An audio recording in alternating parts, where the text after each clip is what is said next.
de l'enfant, retenu par la commission qui a été mise en place pour désigner les gens qui ont fait quelque chose en faveur de la promotion des droits de l'enfant dans notre pays. Et à ce jour, l'État congolais nous a notifié que nous sommes les champions des enfants, parmi les champions.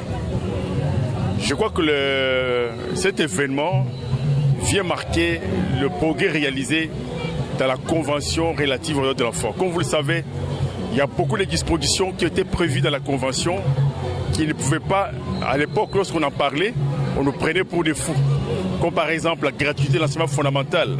Nous nous sommes battus depuis 1994 pour que l'enseignement soit gratuit obligatoire.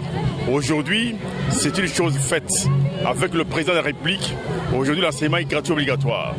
Nous sommes battus pour que l'accès aux soins de santé soit une réalité.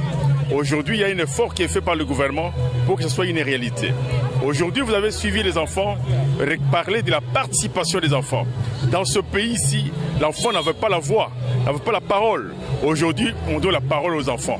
Et nous croyons que si tous les parents pouvaient continuer à donner la parole aux enfants, nous espérons que le changement que nous attendons pourra se réaliser. Ce pays a besoin de la participation des enfants.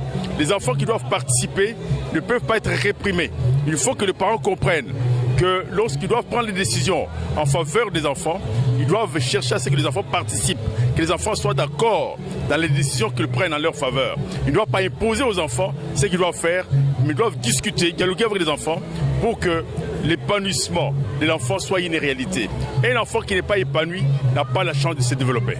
Mais Président Godé, nous remarquons que l'effectivité de l'enseignement pose déjà problème parce que certaines écoles catholiques déjà menacent à fermer leurs écoles déjà. Est-ce que l'UNICEF, votre partenaire, va-t-il remettre les moyens en jeu pour permettre cette effectivité-là réelle de l'enseignement en République démocratique du Congo? La gratuité ne pose pas de problème. Ce qui pose le problème, c'est ce qui mange derrière le paiement des parents. La gratuité ne pose pas de problème. Même du temps de Mobutu, aucun enseignant ne touchait plus de $200. Aujourd'hui, Félix donne plus de $250 aux enseignants. Ça ne se faisait pas même à l'époque de Mobutu. Aujourd'hui, si vous voyez l'agitation au niveau des écoles conventionnelles catholiques, c'est parce que les évêques et les autres vivaient de la contribution des parents. Ils ne trouvent pas leur propre compte. Donc les enseignants trouvent leur compte, mais eux ne trouvent pas leur compte. Ce sont eux qui créent tous ces problèmes-là. En réalité, il n'y a pas de problème. Merci beaucoup. À moi de vous remercier.